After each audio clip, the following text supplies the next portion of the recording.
The Cretaceous period of the Mesozoic era became a real era of dinosaur heyday. At that time, a huge number of the most diverse reptiles lived on land, in water, and in the air. Many of them were real giants. They're familiar to us both from documentaries and feature films. Mass culture made them very popular all over the world. And today, we'll tell you about the main confrontations between dinosaurs and their contemporaries. The arms race between carnivores and herbivores once again approached its apogee. But another natural cataclysm ended this stage with another major extinction. By subscribing to our channel, you'll be the first to know about the appearance of new videos we post. And with the help of your likes and comments, it really helps promote our channel to more people. This allows other science lovers to get acquainted with the history of the evolution of different species of animals. The Cretaceous period lasted about 79 million years. It began about 145 and ended about 66 million years ago. The giant continents of Gondwana and Laurasia finally split into the continents we know today. At the same time, the level of the world ocean first rose and then fell. From about the middle of the period, the average air temperature across the planet gradually fell. Ice caps formed at the poles.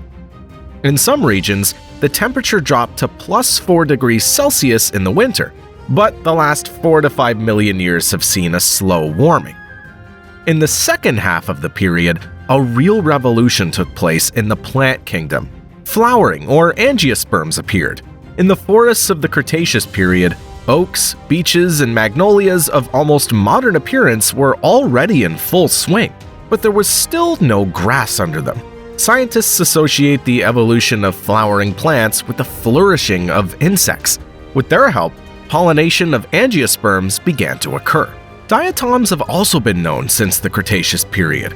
They're notable for the fact that their skeleton consists of silicone.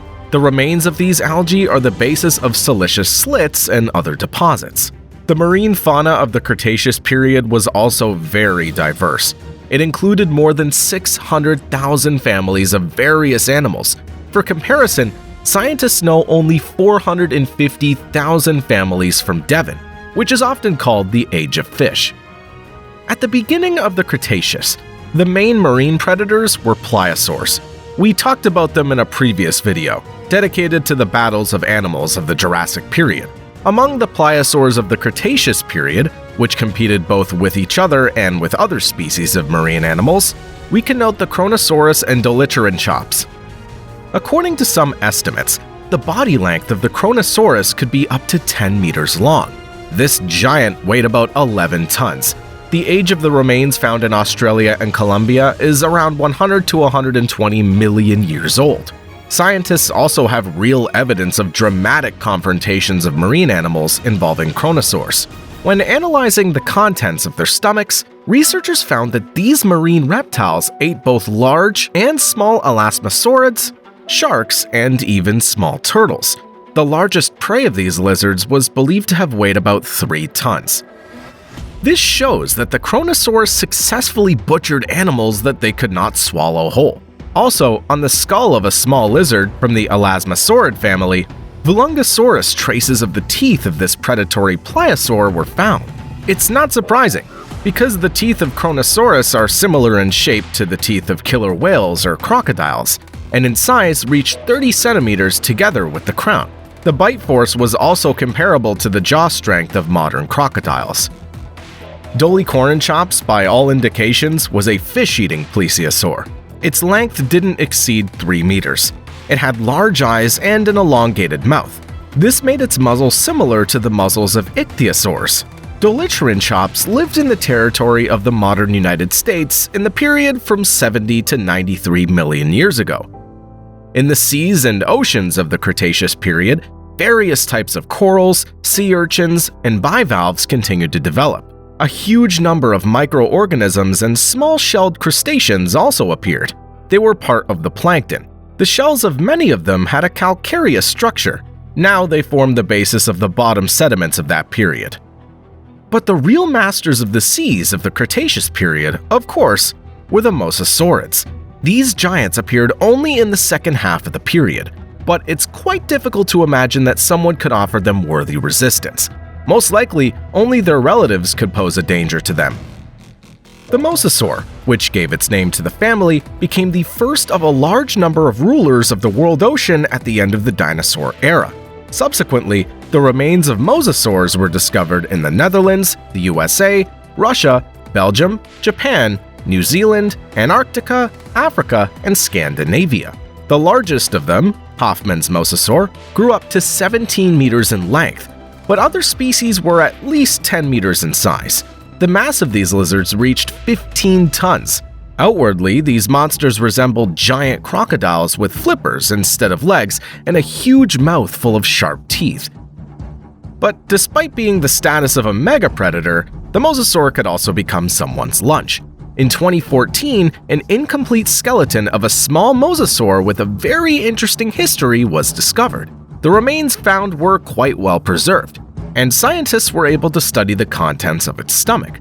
The mosasaur's last meal was a fish about 1 meter long, but literally immediately after a hearty meal, the lizard became the prey of at least 3 sharks. This is evidenced by the preserved traces of teeth on its bones. Pterodactyloids continued to reign in the airspace, but by the end of the Cretaceous period, they reached truly gigantic sizes. Such lizards as Quetzalcoatlus, Aerotitan, or Hatzegopteryx can be confidently called the kings of the air. The wingspan of an adult was rarely less than 10 meters. Scientists are still debating how such giants could take off. These flying lizards fed on fish, small dinosaurs, and carrion. But at this time, a large number of real competitors of pterosaurs appeared. We're talking about birds. They turned out to be more adapted to changes in living conditions and were able to survive the Cretaceous Paleogene extinction. In the Cretaceous period, such seabirds as Ichthyornis, Hesperornis, and Baptornis appeared. In size and structure, Ichthyornis resembled modern seagulls. Their body length was about 20 centimeters, and their wingspan was 50 centimeters. They weighed from 300 to 600 grams. These birds could dive and survive underwater for a long time without air. Naturally, their main food was fish. They lived on the shores of the seas in modern USA and Europe about 85 to 96 million years ago. Hesperornis and Baptornis were similar to penguins and led a corresponding lifestyle. Hesperornis grew up to 180 centimeters. Their remains have been found in the USA, Russia, and Kazakhstan. They lived in these places about 80 million years ago. It's believed that they mainly lived on the banks of freshwater bodies. They almost had no wings and, naturally, couldn't fly. But these birds swam well and caught fish with their toothed mouths. Earlier Baptornis were not such large fish-eating birds as Hesperornis, but they led a similar lifestyle. However, their legs, in all likelihood, were similar to flippers. The remains of these birds were found in deposits aged 80 to 87 million years in the USA, Canada, and Sweden. Among the flying birds that appeared in the Cretaceous period, we can note the fan-tailed ones, Confuciusornis, Longipteryx, and Iberomsornis. Confuciusornis is a small bird the size of a crow. As you can guess from the name, it was discovered in China. These birds lived here about 120 to 125 million years ago. It's noteworthy that the Confuciusornis has no teeth. Although later and closer to modern birds, Hesperornis and Ichthyornis were toothy. Confuciusornis ate plant seeds and insects. The body length of Longipteryx was only about 15 centimeters. It also lived in China about 120 to 125 million years ago. A distinctive feature of this small bird was its elongated beak, which made up about 60% of its full body length. At the tip of the beak, it had several large, powerful teeth. At first, scientists assumed that it was a tool for catching fish, but later, the stomach contents of one of the fossilized specimens were studied. It turned out that the Longipteryx ate the seeds of gymnosperms. It seems that they used their teeth to extract these seeds from cones. Iberomsornis, which lived at the same time in Spain, was much closer in structure to modern birds. It was a small bird with a body length of only up to 15 centimeters and a wingspan of up to 20 centimeters. Iberomsornis ate insects. At the moment, science doesn't know much about these birds. Researchers have only one specimen, and it's without a skull and wings. but nevertheless, the most dramatic confrontations between animals took place on land. The Cretaceous period saw the heyday of a wide variety of carnivorous and herbivorous dinosaurs. Both acquired a variety of new devices for attack or defense. Of course, the dominant predators on different continents were the largest theropods. The most famous of them is undoubtedly the Tyrannosaurus rex. This predator, which lived in North America, is the hero of a large number of Hollywood blockbusters and documentaries about dinosaurs. Even our channel dedicated several separate episodes to this. Asian herbivores were terrified by the relative of the T-Rex, Tarbosaurus. In Africa lived the Carcharodontosaurus. In South America, Giganotosaurus. All of them walked on two legs and had giant mouths filled with large, sharp teeth. Also, Tyrannosaurids and other large theropods had a powerful short neck. With its help, they could lift and shake the captured prey, causing it even more suffering. Tyrannosaurus and its relatives were most often confronted by the largest herbivores of that time. These were sauropods, stegosaurs, ceratopsians, and many other types of dinosaurs. We talked about sauropods in detail in a previous video. In the Cretaceous period, among these long-necked giants, you can distinguish the Argentinosaurus, Titanosaurus, or Brachiosaurus. If we've already talked about the first two species more than once, then this time we'll dwell on the third one in more detail. Brachiosaurus is notable for the fact that it was discovered in India. The name of this sauropod means heavy-bodied lizard. And in fact, these dinosaurs were simply enormous in size. For example, the tibia of a single specimen is almost a third larger than the same part of the body of an Argentinosaurus. The total length of this giant is estimated at around 37 meters. The height's at 10 to 12 meters, and the body weight is at 95 tons.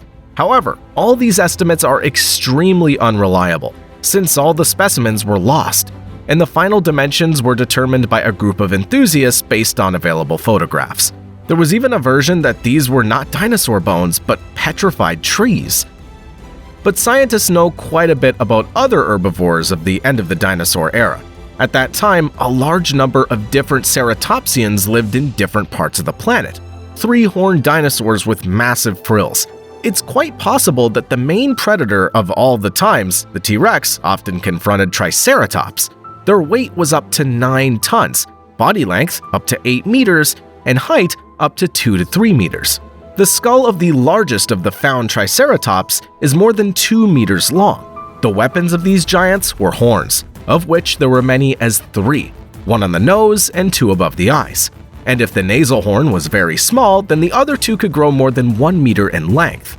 Probably they served ceratopsians to protect themselves from predators and even more often for fights with each other. Stegosaurus and Ankylosaurs protect themselves from taller predators with the help of spikes on their backs or strong bone armor.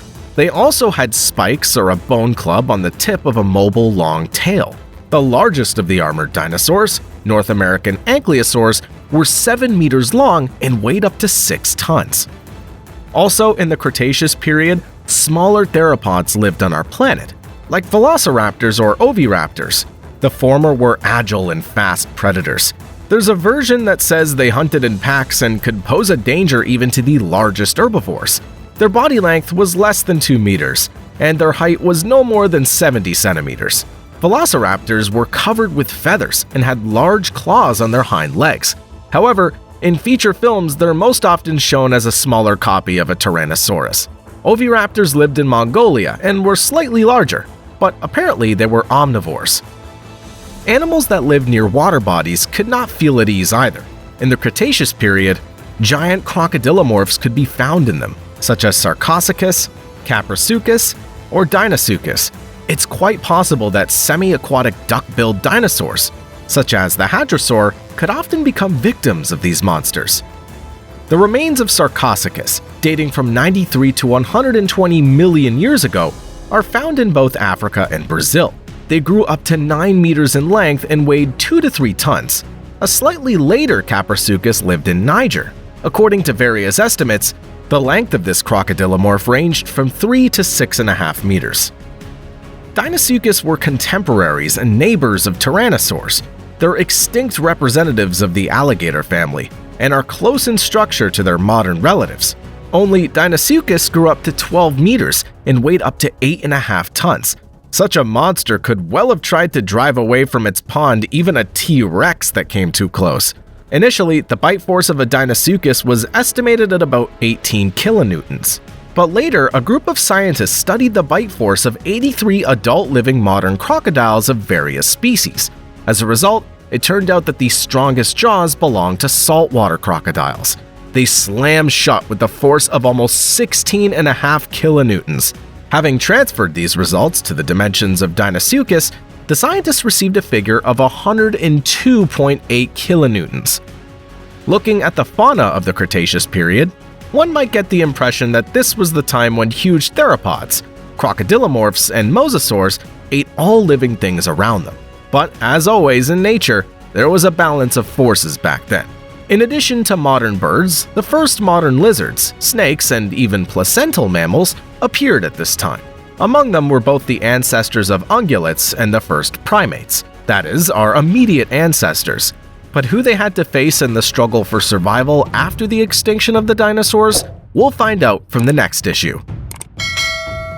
In conclusion, as always, thanks to everyone who watched the video all the way to the very end.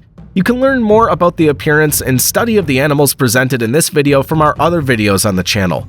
They also talk about the flora and fauna of other geological eras, the formation of humanity, and the peculiarities of the mutual existence of people and nature today.